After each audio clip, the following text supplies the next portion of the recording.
I handed my husband an itemized bill for $2,800 due in 7 days and watched the color drain from his face like someone had pulled a plug. My name is Diana, and that invoice sitting on our kitchen counter wasn't for a contractor or a credit card company. It was for him, for Ethan, my husband of 5 years, the man who just told me we needed to split everything 50-50 because I was financially irresponsible. Let me back up. I'm a CFO at a tech company in Boston. I make good money. The kind that bought us the house in Cambridge, paid for his MBA, financed our trips to Europe. For 5 years, I covered about 80% of our expenses without keeping score. That's what you do when you love someone, right? Until that Tuesday night when he cleared his throat over dinner and announced, "Starting next paycheck, we're splitting finances. No more luxuries for you?" I'm sorry, what? You spend too much, he explained, like he was lecturing a child. Clothes, your spa treatments, your expensive dinners. We need boundaries. 50-50 is only fair. Fair.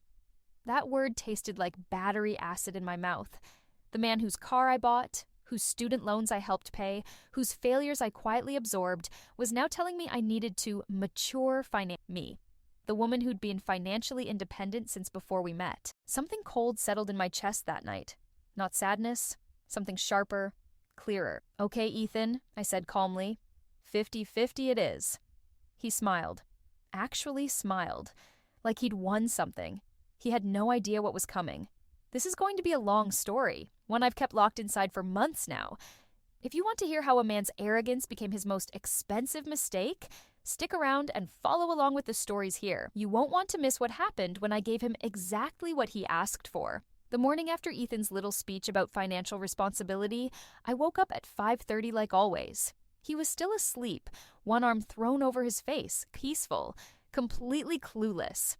I made my coffee in the kitchen we'd renovated 2 years ago, with my money, of course, and sat at the island counter staring at nothing. My hands were shaking slightly, and I couldn't tell if it was from the caffeine or the rage still simmering under my skin from the night before. 50-50. The words kept echoing in my head. I pulled out my laptop and started going through our finances, really going through them. Not the casual glances I'd been trusting that everything was fine because I was handling most of it anyway. This time, I opened every account, every statement, every transaction from the past 12 months. The mortgage payment, $4,000 a month, my account, the property taxes, my account, both car payments, my account, the insurance premiums, the utilities, the groceries, the subscriptions to streaming services he watched more than I did. My account, my account, my account. I created a spreadsheet. Column A, expense. Column B, amount. Column C, who paid. By the time Ethan shuffled into the kitchen an hour later, rubbing his eyes and reaching for the expensive Italian espresso I'd bought last month, I had a crystal clear picture of our financial reality. In the past year alone, I'd contributed $93,000 to our household expenses. Ethan had contributed $18,000. He poured himself a cup and leaned against the counter, scrolling through his phone. I watched him. This man I'd built a life with, realized I was looking at a straw, or maybe I was finally seeing him clearly for the first time. That day at work, I sat through 3 meetings without hearing a single word. My assistant asked if I was feeling okay. I told her I was fine, just tired, but I wasn't fine. I was calculating. If we split everything 50-50 like Ethan wanted, he'd owe me $46,500 for last year, just to make things even, just to be fair. What made me smile for the first time since dinner? That evening, I stopped at my lawyer's office on the way home. Rachel Kim had handled the closing on our house, and I trusted her. I explained the situation calmly, professionally, keeping my voice steady even though my heart was hammering. Rachel listened without interrupting, her expression neutral and thoughtful. When I finished, she leaned back in her chair and studied me for a long moment. Then she told me exactly what I needed to do. Separate the accounts immediately, remove him from anything joint, document everything, create a paper trail that showed precisely who had been contributing what for the entire length of our marriage. I drove home with a folder full of papers and a plan forming in my mind like ice crystallizing on a window. Ethan was already home when I walked in, sitting on the couch watching a basketball game. Our couch, the one I'd bought. In our house, the one I'd bought. He asked how my day was. I told him it was productive, and I meant it. That night, lying in bed next to him in the dark, I made my decision. If Ethan wanted 50-50, If he wanted to treat our marriage like a business transaction, then that's exactly what he was going to get. But here's the thing about business transactions. They require both parties to actually pay their share. And I was about to show him what his half really looked like. Wednesday morning, I called my bank before Ethan even woke up. I stood in our walk-in closet with the door closed, my voice barely above a whisper, and told them I needed to remove an authorized user from my accounts. All of them. The checking, the savings, the credit cards, everything. The representative asked if there was a problem, her tone careful and professional. I told her no problem at all, just updating my financial structure. Clean, simple, done. By 9 a.m., Ethan Morgan no longer had access to a single dollar of my money. I felt lighter walking into my office that morning than I had in months, maybe years. But as I sat down at my desk and opened my laptop, something nagged at me, a small, persistent voice in the back of my mind asking questions I'd been too trusting to ask before. Why now? Why had Ethan suddenly decided we needed to split everything 50-50? After 5 years of me covering almost everything, after I'd supported his career, paid for his education, given him the life he wanted, why suddenly did he care about fairness? I pulled up our joint credit card statement, the one I'd been meaning to cancel but hadn't gotten to yet. I scrolled through the transactions from the past 3 months, my coffee getting cold beside me as I read. Charges I didn't recognize started appearing in January. A restaurant in downtown Boston I'd never been to, $340. A jewelry store, $820. A boutique hotel in the Seaport District, $560 for one night. My throat went dry. I clicked on the jewelry store charge and called the number listed. When someone answered, I explained I was verifying a purchase made on my card in January. The woman on the phone was helpful, asking for the transaction number. She told me it was a gold bracelet with a custom engraving. She even read me what it said. Forever yours. I hung up without saying another word. My hands were trembling so badly I had to set my phone down on the desk. The office suddenly felt too small, the air too thick. I stood up and walked to the window, pressing my forehead against the cool glass, trying to breathe. Ethan wasn't just being controlling. Ethan was hiding something. That night, I waited until he left for his weekly poker game with his friends. Another expense I'd always covered without question. And I went into his home office. I'd never snooped before. Never felt the need, but that instinct, that voice that had been whispering since yesterday, was now screaming. His laptop was password protected, but I knew Ethan. He wasn't careful about these things. I tried his mother's maiden name and his birthday. Nothing. Then I tried the name of his childhood dog and the year we met. The screen unlocked. I felt sick and vindicated at the same time. His email was open. I scrolled through the inbox, scanning subject lines, looking for anything that seemed wrong. Most of it was work stuff, spam, newsletters, normal. Then I saw a name I didn't recognize in a thread from 2 weeks ago. Vanessa Chen. I clicked it open. Email was short, casual, talking about meeting up for coffee, how much she'd enjoyed last weekend, how she couldn't wait to see him again. There was an ease to it, an intimacy that made my stomach turn. I scrolled down further and found older emails, months of them, pictures attached. Messages that left absolutely nothing to interpretation. Ethan had been seeing someone else for at least 6 months. I sat back in his desk chair staring at the screen, my mind racing through every conversation we'd had lately, every excuse he'd made about working late, every time he'd been distant or distracted. The jewelry, the hotel, the restaurant. He'd been using my money to date another woman. Here's what made everything so much worse. I kept scrolling, kept reading, and found an email from 3 weeks ago where Ethan told this Vanessa person that he was working on separating his finances from mine. He said he needed to protect himself before things got complicated. The words blurred on the screen. My breath came in short, sharp gasps. Ethan wasn't trying to teach me financial responsibility. He wasn't trying to create fairness in our marriage. He was preparing to leave me. He wanted to make sure he didn't lose access to my money before he did. I took photos of everything with my phone. Every email, every receipt, every message. My hands were steadier now, my mind crystal clear. Then I closed the laptop, put everything back exactly as I'd found it, and walked out of his office. I sat on the couch in the dark living room and waited for him to come home. When Ethan finally walked in around midnight, smelling like beer and acting cheerful, he asked if I'd waited up for him. I told him I couldn't sleep. He kissed the top of my head and said he was going to bed. I watched him walk down the hallway, Watched him disappear into our bedroom, and something inside me, the sadness I'd been carrying since Tuesday night, was gone. Burned away. What replaced it was cold. Focus. If Ethan wanted to play games with my money, with my trust, with my life, then fine. But he was about to learn that I didn't just manage money for a living, I knew exactly how to make people pay. Thursday morning, I woke up and made Ethan breakfast. Scrambled eggs, bacon, fresh squeezed orange juice, the whole domestic routine he'd gotten so comfortable with over the years. I even smiled when I set the plate in front of him at the kitchen table. He looked surprised. Pleasantly so, and thanked. He said something about how nice it was to start the day like this, how maybe we were getting back on track. I nodded and sipped my coffee, watching him eat food I'd bought with money he thought I spent too carelessly. Every cell in my body wanted to throw that plate across the room, to scream at him about Vanessa Chen and the hotel charges, and the bracelet engraved with words he'd never said to me. But I didn't, because Rachel had been very clear during our call that morning. Don't confront him yet. Don't let him know what you know. The element of surprise is the most powerful weapon you have. So, I played the role. The loving wife. The one who was maybe a little hurt by his 50-50 comment, but willing to work on things. It was easier than I expected, maybe because I'd been playing a role our entire marriage without realizing it.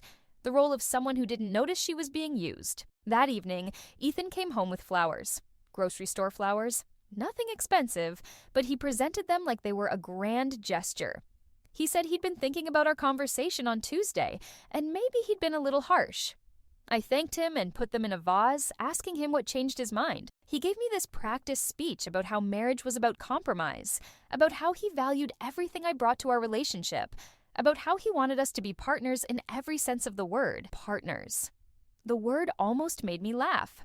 I told him I appreciated that I'd been thinking too, and maybe we could sit down this weekend and really look at our finances together. Make a plan that worked for both of us. The relief on his face was almost comical. He actually hugged me, told me he loved me, said he knew we could figure this out. That night in bed, he reached for me for the first time in weeks. I let him, keeping my face neutral in the darkness, my mind a million miles away. Afterward, while he slept beside me, I stared at the ceiling and thought about Vanessa Chen. Wondered if she knew he was married. Wondered if she cared. Friday, I met Rachel for lunch at a cafe far from my office, far from anywhere Ethan might accidentally see us. She brought documents, lots of them. Bank statements going back 5 years, credit card records, receipts. She'd worked fast. Rachel spread them across the table between our salads and told me the numbers. Over the course of our marriage, I had contributed $412,000 to our joint life. Ethan had contributed $73,000. I'd paid for 85% of everything. But here's what Rachel found that I hadn't known to look for. Ethan had opened a separate savings account 8 months ago. One I'd never seen, one funded by regular transfers from our joint account. Small amounts at first, $200 here, $300 there, nothing I'd notice. Over 8 months, he'd moved $27,000 into his private account. My money, stolen in increments small enough to hide. Rachel watched my face carefully as she explained what this meant legally. It meant intent. It meant premeditation. It meant that when we eventually ended up in front of a judge, and she said when, not if, this would matter, I asked her what I should do next. She told me to keep playing the loving wife, keep the mask on, let him think he'd smooth things over with cheap flowers and empty promises. Meanwhile, she'd keep building the case. That weekend, Ethan and I sat at the kitchen table with our laptops and a bottle of wine, supposedly working on our budget together. He pulled up a spreadsheet he'd made, showing how we could each contribute equally to a joint household account. His version had us splitting rent, utilities, and groceries right down the middle. I asked him about the house payment, about the property taxes, about the cars and the insurance and everything else he'd conveniently left off his neat little spreadsheet. He got flustered, said those were different, said we could work out the details later. I let it go, smiled, poured more wine, told him this was a good start. Inside, I was taking notes, mental ones, every contradiction, every manipulation, every moment he tried to rewrite our financial history to make himself look better. Sunday night, his phone buzzed while he was in the shower. It was sitting on the nightstand, face up, and I saw the message preview before I could stop myself. Vanessa Chen, asking if he was free Tuesday night. He'd told me Tuesday night he had a work dinner, a client meeting he couldn't miss. I picked up his phone, I knew his passcode, he'd never bothered to hide it from me. And I read the full conversation. They'd been planning this for days. Dinner at a restaurant in Cambridge. She'd even sent him a photo of a dress she bought for the occasion, asking if he liked it. He'd responded with 3 heart emojis. I heard the shower turn off. Quickly, I screenshotted everything and texted the images to myself, then deleted the text from his sent messages. I put his phone back exactly where it had been and was reading a book when he walked out of the bathroom, towel around his waist, completely unaware. He got into bed next to me and kissed my shoulder, asking what I was reading. I told him just some thriller novel. Nothing important. He made a joke about how he could never get into those, too unrealistic, too much coincidence. I agreed with him, said real life was never that dramatic. He fell asleep within minutes. I stayed awake for hours, my book forgotten in my lap, staring at the dark ceiling. Tuesday night was 3 days away. 3 days until Ethan went to his fake work dinner with his real girlfriend, probably using the credit card that still had my name on it to pay for her meal and her wine and whatever else he thought he deserved. But I had something he didn't know about. I had documentation, a lawyer who knew exactly what she was, and I had a plan that was going to make his 50-50 speech look like a mercy by comparison. The mistake he'd made tonight, that casual heart emoji, that careless confidence that I'd never check, never question, never fight back, was about to become the most expensive text message of his entire life. Monday morning, I woke up with absolute clarity. Ethan was still asleep when I got dressed for work, careful and quiet, the way I'd been doing everything, playing the part, keeping the mask firmly in place. But today was different. Today, I stopped playing defense. I drove to my office through the early morning Boston traffic, my mind already 3 steps ahead. Rachel had told me Friday that documentation was only half the battle. The other half was strategy, making sure that when everything came crashing down around Ethan, he wouldn't have anywhere soft to land. My first call was to our mortgage company. I explained to the representative that I needed to understand my options regarding the property. The house was solely in my name. I'd bought it before we got married, kept it separate intentionally because my father had taught me to always protect my assets. The representative confirmed what I already knew. Ethan had no legal claim to the house. None. He wasn't on the deed, wasn't on the mortgage, had never contributed meaningfully to the down payment or the monthly payments. If I wanted him out, I could make that happen. I thanked her and hung up, feeling that cold determination settle deeper into my bones. Next, I called my financial advisor, Marcus Chen. We'd worked together for 7 years, and he knew my portfolio inside and out. I told him I needed to restructure some things, needed to ensure certain accounts were completely protected and inaccessible to anyone but me. Marcus didn't ask questions. He'd seen enough divorces in his career to read between the lines. Within an hour, he'd moved my investments into accounts that only had my name, my social security number, my signature authority. Everything I'd built before Ethan, everything I'd grown during our marriage, shielded. At lunch, I met with Rachel again. Different restaurant this time.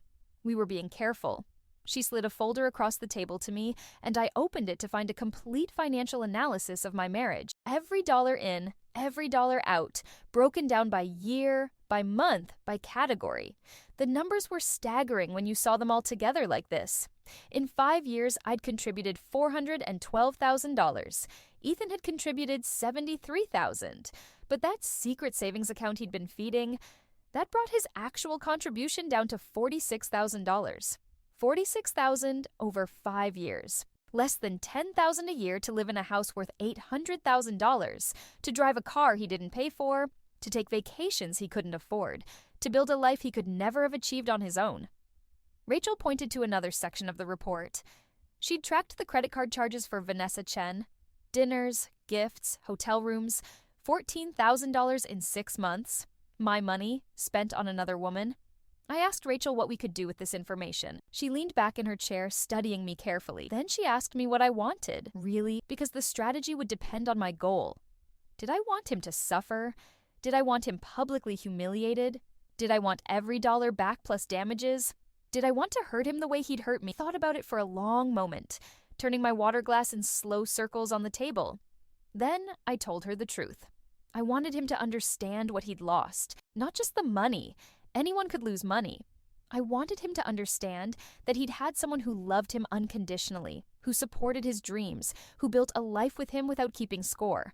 And he'd thrown it away for what? A few months of excitement, the ego boost of cheating, the thrill of deceiving someone who trusted him completely? I wanted the consequences to match the crime. Rachel smiled. Not a happy smile, a strategic one. She told me she knew exactly how to make that happen. That afternoon, back in my office, I received an email from HR, standard stuff, about open enrollment for benefits. But something in the email sparked a memory. I pulled up Ethan's information on our health insurance. I was the primary policyholder. Of course I was, and he was listed as my dependent spouse.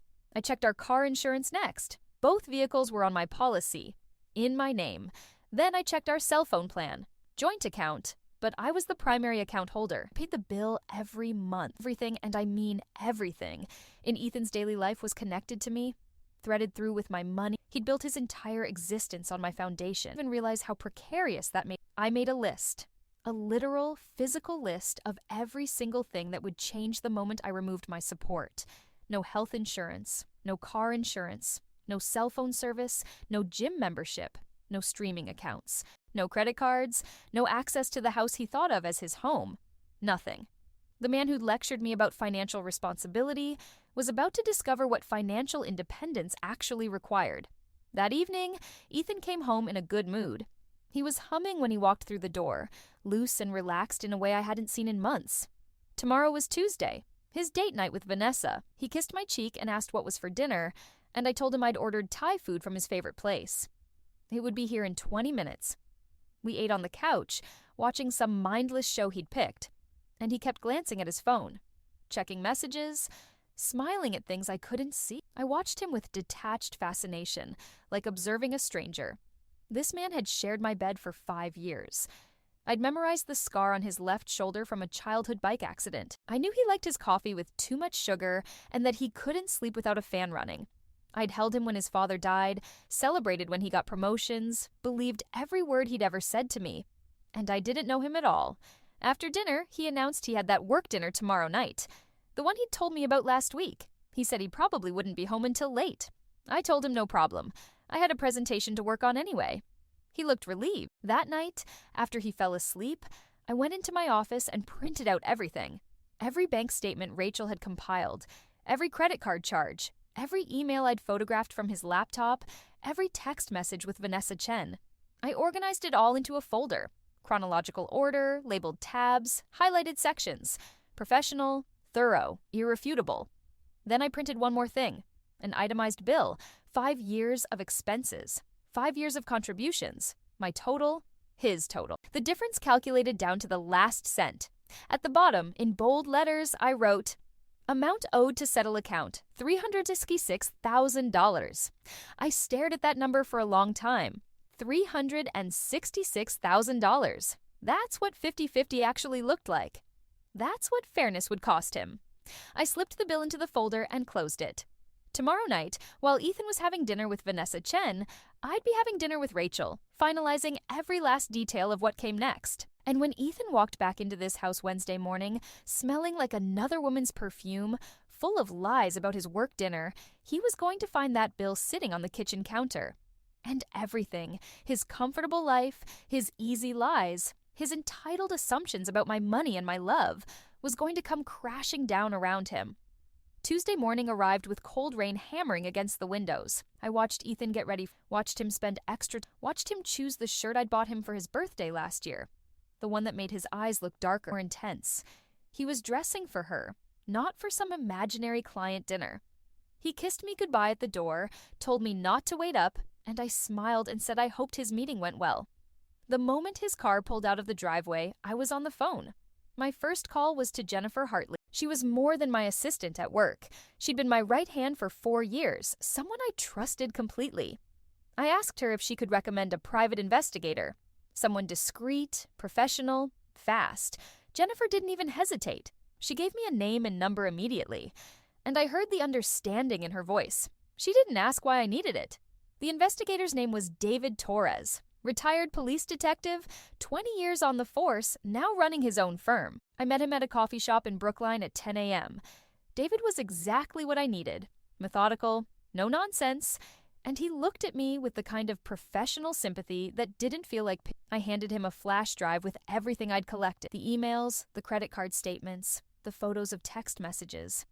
I told him about tonight, about the restaurant reservation I'd found in Ethan's email, about Vanessa Chen. David took notes in a small leather notebook, his handwriting precise and economical. Then he asked me the same question Rachel had asked. What did I want from this? I told him I wanted photographic evidence, time-stamped, location-stamped, undeniable proof that Ethan was exactly where he shouldn't, doing exactly what he'd been lying about. Not for me. I already knew the truth. For the judge who'd eventually hear our case. For the court record that would determine how our assets were divided.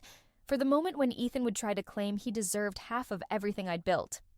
David nodded slowly, then quoted me a price that seemed almost absurdly reasonable for what I was asking. I transferred the money to him before we left the coffee shop. He told me he'd have the photos by midnight. He'd email them to an encrypted address only I could access. I thanked him and left, driving through the rain back toward Cambridge. My next stop was the one I'd been dreading. Ethan's mother, Patricia Morgan, lived in a condo in Newton. We'd always had a cordial relationship. Nothing warm, but nothing hostile either. She'd never been thrilled about her son marrying a woman who made more money than him, but she'd been polite about it. I knocked on her door around noon, holding a bakery box of the lemon scones she loved. Patricia seemed surprised to see me, but invited me in, offering tea the way she always did. We sat in her immaculate living room, and I waited until she'd poured the tea and settled into her chair before I spoke. I told her everything, calmly, factually, about the 50-50 conversation, about Vanessa Chen, about the money Ethan had been siphoning into his secret account, about tonight's date that he'd disguised as a work dinner. Patricia's face went through several expressions: shock, denial, anger, before settling into something harder: disappointment. She asked me why I was telling her this. I explained that I wanted her to hear the truth from me before things got ugly, before lawyers got involved and family members took sides and the whole situation became a war. I told her I'd loved her son. Still did, in some broken way, but I wouldn't be disrespected in my own home, with my own money, in my own life. Patricia was quiet for a long time, stirring her tea with a small silver spoon. Then she said something I didn't expect. She told me she'd always worried about Ethan's entitlement, that she and her late husband had perhaps made things too easy for him, given him too much without requiring enough in return. She'd watched him drift through his 20s without real ambition, and she'd been relieved when he met me because I seemed like someone who'd ground him, give him direction. But maybe, she said quietly, she'd been wrong. Maybe she'd just been relieved someone else was. She apologized. I hadn't expected that either. Patricia asked me what I was going. I told her I was going to give him exactly what he'd asked. Fair contribution, equal responsibility. She understood immediately what that meant. The house in my name, the cars I'd paid for, the lifestyle I'd funded. All of it gone. Patricia reached across the coffee table and squeezed my hand. She told me she wouldn't interfere, wouldn't make excuses for Ethan, wouldn't try to convince me to forgive him. She said I deserved better than what her son had given me. I left her condo feeling lighter than I had in days.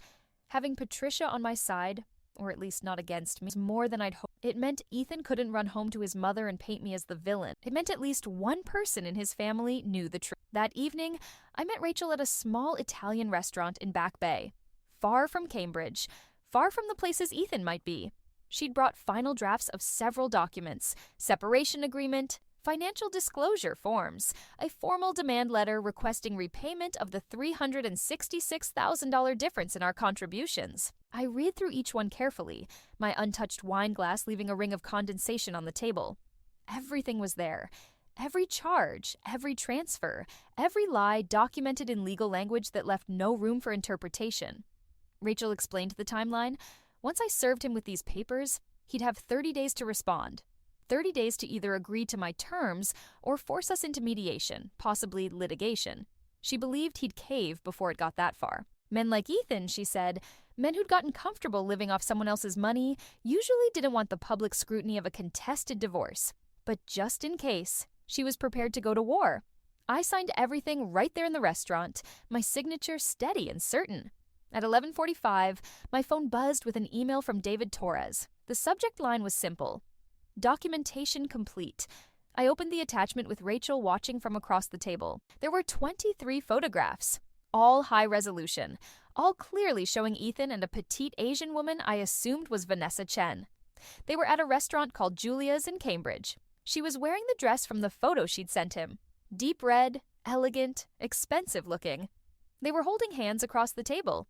He was laughing at something she'd said. In one photo, they were kissing, his hand on her cheek. The timestamps on the photos ranged from 7:15 to 10:30 p.m. While I'd been home alone, supposedly working on a presentation, my husband had been on a date with another woman, using my credit card to pay for it. Rachel zoomed in on one of the photos, the one where you could clearly see the card he handed to the waiter. Black American Express, the one I'd added him to as an authorized user 3 years ago. She saved all the photos to her laptop and told me she'd add them to our file. I drove home through empty streets, my mind strangely calm. Everything was ready.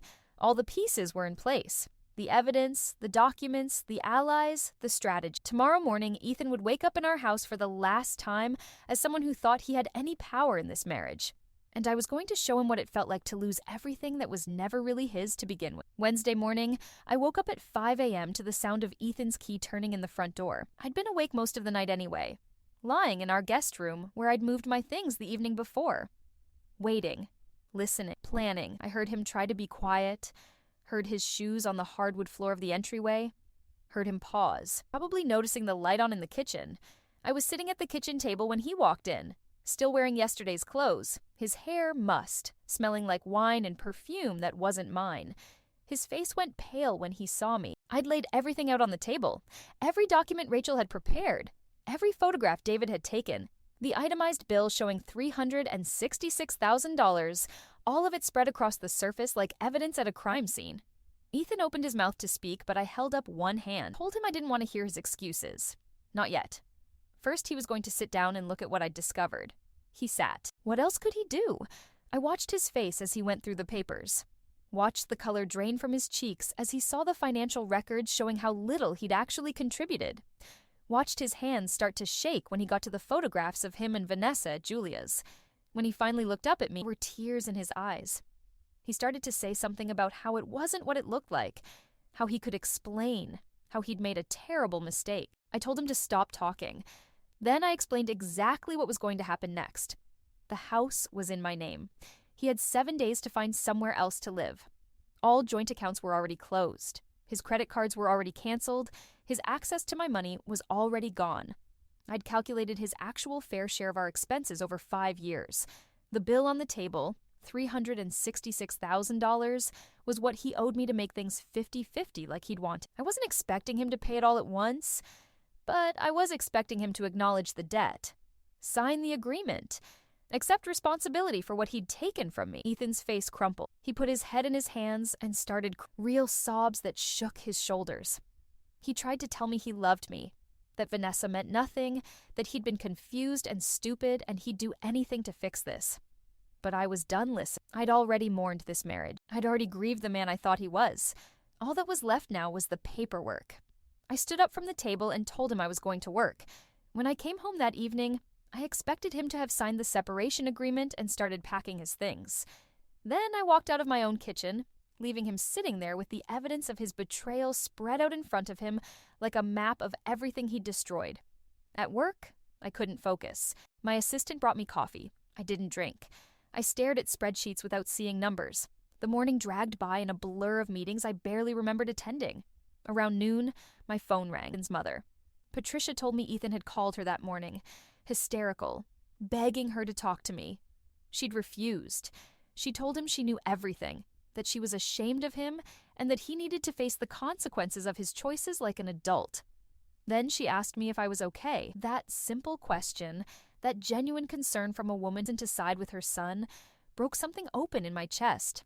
I had to excuse myself from my office, had to lock myself in a bathroom stall while I cried quietly into my hands.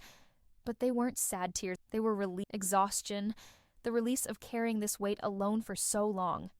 That afternoon, Rachel called with an update. Ethan had contacted a lawyer, some guy named Roberts, who apparently had a reputation for representing men in divorce cases, trying to maximize their settlements. Rachel sounded amused more than concerned. She told me Roberts was a mediocre attorney who relied on intimidation tactics that wouldn't work in our case. Not when the evidence was this clear, Not when the financial disparity was this extreme. She'd already sent Roberts our document, already made it clear that we had everything we needed to demonstrate Ethan's financial infidelity and his minimal contribution to the marriage. Roberts had apparently tried to negotiate, suggesting Ethan might be entitled to some portion of the house's value as marital property. Rachel had shut that down immediately. The house was purchased before the marriage, remained in my sole name, and was maintained entirely with my income. Ethan had no claim to it legally or ethically. She expected Roberts to advise his client to sign our agreement by the end of the week. I thanked her and hung up, feeling that cold determination settling deeper. That evening, I came home to find Ethan's car still in the driveway. He was in the living room, boxes scattered around him, some of his things already packed. His eyes were red and swollen, his face haggard. The separation agreement was on the coffee table, signed and dated. He looked up at me when I walked in, and I saw something in his expression I'd never seen before. Not manipulation or charm or confidence, just raw, genuine fear. He asked me if there was any chance I'd reconsider, if there was anything he could do to make this right. I told him the truth. Maybe if he'd come to me months ago, before Vanessa, or the secret account, before the 50-50 conversation, he was unhappy or struggling or needed something different, maybe then we could have worked, but he'd made his choices. He'd lied to me, stolen from me, used me, and humiliated, and then he'd had the audacity to lecture me about financial responsibility. There was no coming back from. Ethan nodded slowly, accepting it finally. He asked if he could at least stay until the weekend to finish packing and find an apartment. I told him he could stay until Sunday. After that, I'd have the locks changed.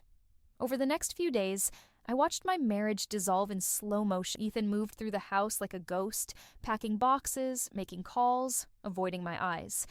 His mother came by once to help him, and she gave me a long hug before she left, whispering that I was doing the right thing. Friday afternoon, I got a call from an unknown number. It was Vanessa Chen. Her voice was small, uncertain. She told me she'd just found out Ethan was married, that he'd told her he was divorced, had been for over a year. She'd had no idea. I believed her. I could hear the shock in her voice, the betrayal that mirrored my own. I told her I wasn't angry at her. She'd been lied to just like I had. She started crying, apologizing over and over. She said she'd broken things off the moment she found out. After we hung up, I sat in my car in the office parking garage and let myself feel something like sympathy for her. Ethan hadn't just destroyed our marriage. He'd hurt everyone around him in service of his own ego and selfishness.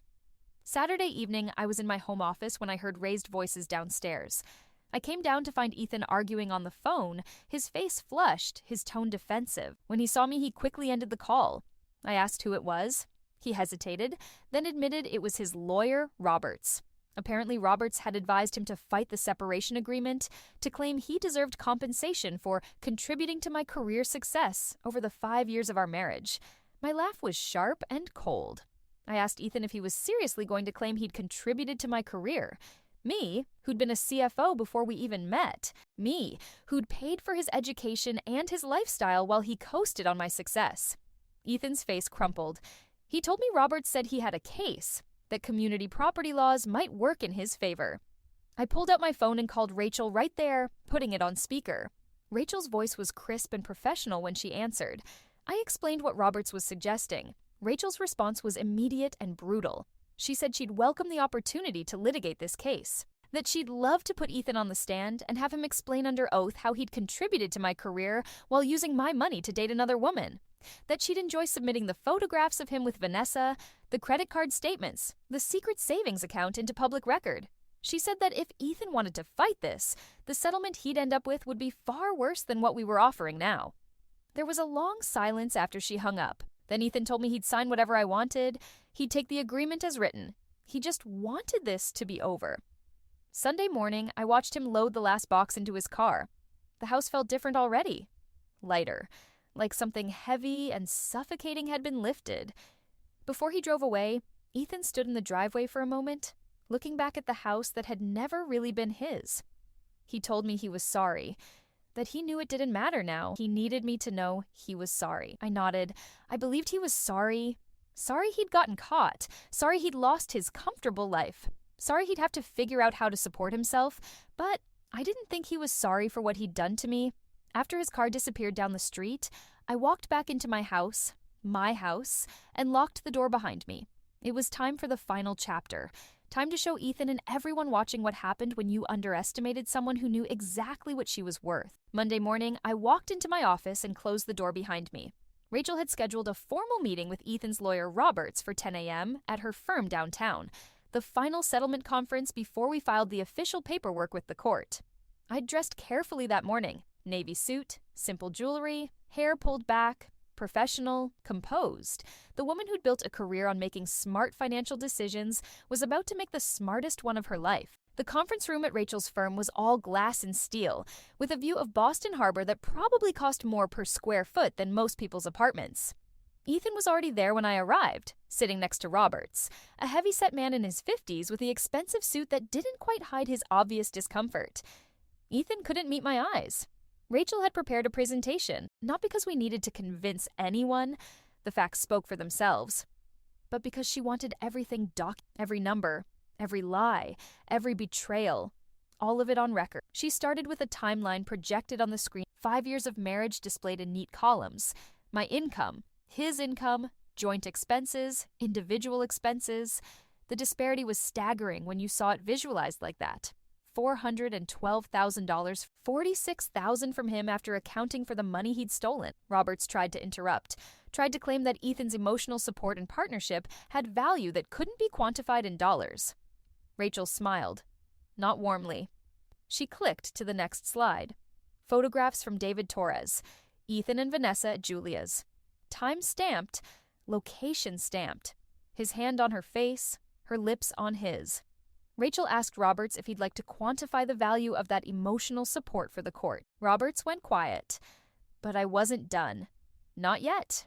I'd asked Rachel to include one more thing in her presentation, something I'd discovered over the weekend while going through the last of Ethan's things in the house. A second phone. Buried in a box in his closet, a cheap prepaid phone he'd been using to communicate with Vanessa, thinking I'd never find it. I'd turned it on Saturday night out of morbid curiosity. What I'd found was worse than I'd imagined. Text messages going back 10 months. Not 6 months like I'd originally thought. 10 months of planning, scheming, discussing their future together. Messages where Ethan told Vanessa he was going to leave me once he'd secured enough money to start fresh with her. Messages where he discussed taking out a home equity line of credit on my house, forging my signature if necessary, to fund their new life together. Messages where he called me controlling, demanding, frigid. Where he painted himself as a victim trapped in a loveless marriage with a woman who only cared about money. Rachel displayed excerpts on the screen. I watched Ethan's face as his own words appeared in stark black text against the white background. He'd gone gray. Actually gray, like all the blood had drained from his body. Roberts was flipping through papers frantically, clearly blindsided. Ethan apparently hadn't told his lawyer about the second phone, hadn't mentioned the full extent of his plans. Rachel let the silence stretch. Then she stated our final terms. Ethan would accept the separation agreement as written. He would acknowledge the $366,000 debt. We'd structure a payment plan, modest monthly payments he could actually afford, extending over 15 years. Not because I needed the money, but because I needed him to remember what he'd done every single month for the next decade and a half. He would relinquish any claim to the house, the cars, my retirement accounts, my investments. Everything I'd built before and during our marriage remained mine. In exchange, I wouldn't pursue criminal charges for the forged signatures he'd discussed in those text messages. I wouldn't submit this evidence to his employer, where fraud would likely result in immediate termination. I wouldn't make his betrayal public beyond what was legally necessary for our divorce proceedings. Robert started to protest, started to say something about the debt being excessive and unreasonable. Rachel cut him off. She asked if he'd like to go to court instead. If he'd like to explain to a judge why his client should receive any portion of assets he'd actively planned to steal. If he'd like those text messages entered into public record where anyone could read them. Roberts looked at Ethan. Ethan looked at the table. Then, quietly, told his lawyer to accept the terms. Roberts tried one more time to argue, but Ethan shook his head. He signed everything right there. Every page, every clause, every acknowledgement of debt and wrongdoing. When it was done, Rachel collected the documents and told us we'd file with the court by the end of the week. Massachusetts required a separation period, so the divorce wouldn't be final for another 4 months.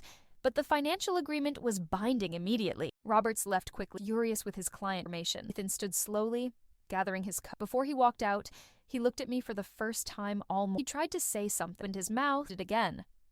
Finally, Diana apologized goodbye. Didn't respond. He walked out of the conference room, and I listened to his footsteps fade down the hallway. Rachel sat down next to me, her hand on my shoulder. She told me I'd handled that perfectly, that the settlement was ironclad and Ethan would be paying for his mistakes for a very long time. But here's what she didn't understand, what I hadn't told her. The money didn't matter to me. Not really. I didn't need $366,000. I made that in a little over a year. I'd be fine financially with or without his payments. What mattered was this. He had tried to make me feel small. He'd tried to make me feel irresponsible and wasteful and guilty for my own success. He'd taken my generosity and twisted it into something ugly, something he could exploit and resent at the same time. And I'd needed him to understand, really, truly understand, that actions have consequences. That you can't build your life on someone else's foundation and then try to burn that foundation down when it suits you. That the woman he'd underestimated, the woman he'd thought he could manipulate and control, was the same woman who'd meticulously documented every lie, every theft, every betrayal. I left Rachel's office and walked out into the October sunshine. My phone buzzed with a text from Patricia, Ethan's mother. She'd apparently spoken to him that morning before the meeting. He'd told her everything, finally. About Vanessa, about the second phone, about his plans to forge my signature and steal from. Patricia's text was short. I'm proud of you for standing up for yourself. You deserved better than what my son gave you. I stood on the sidewalk outside Rachel's building, reading that message over and over. Then I walked to my car, drove back to my empty house, and started planning what came next. Not revenge, not punishment, just life. My life. On my terms. Without anyone making me feel guilty for every dollar I earned or every success I achieved. The chapter of my life with Ethan Morgan was closing. And the final chapter, the one where I rebuilt myself stronger than before, was just beginning. 4 months later, I stood in a courtroom in Boston on a gray February morning and watched a judge sign the papers that officially ended my marriage. Ethan wasn't there. He'd waived his right to appear, choosing to let his lawyer handle the final formalities. I didn't blame him. What was there left to say? Rachel squeezed my hand as the judge stamped the documents, and just like that, I was legally single again. We walked out of the courthouse into cold air that felt cleaner somehow, sharper, like I could breathe deeper than I had in years. The months since that conference room confrontation had been strange.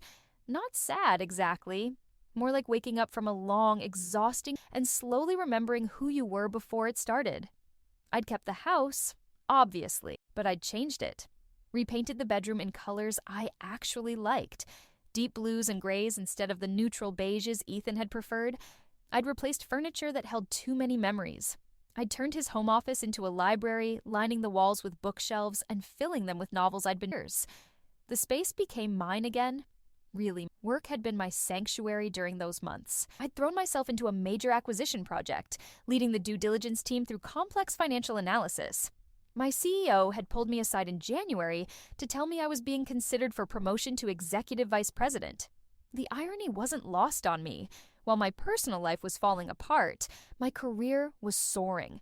Ethan had made his first payment on the debt in November.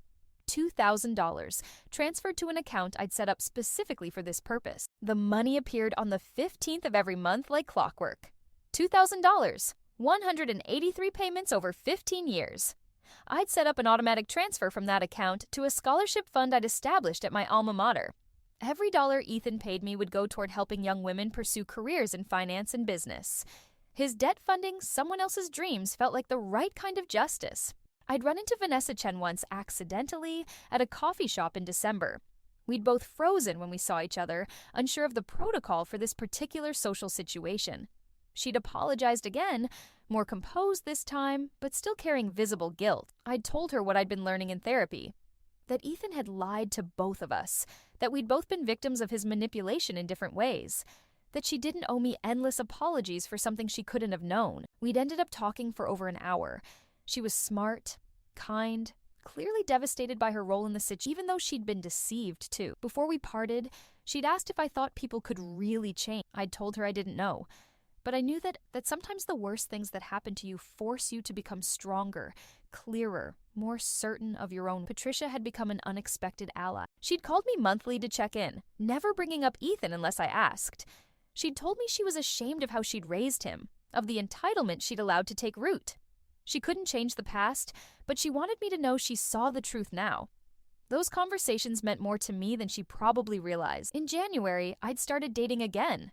Nothing serious, just coffee with a colleague from a partner firm, dinner with a friend's brother who was visiting from Chicago, testing the waters, remembering what it felt like to have conversations that weren't weighed down by resentment and betrayal.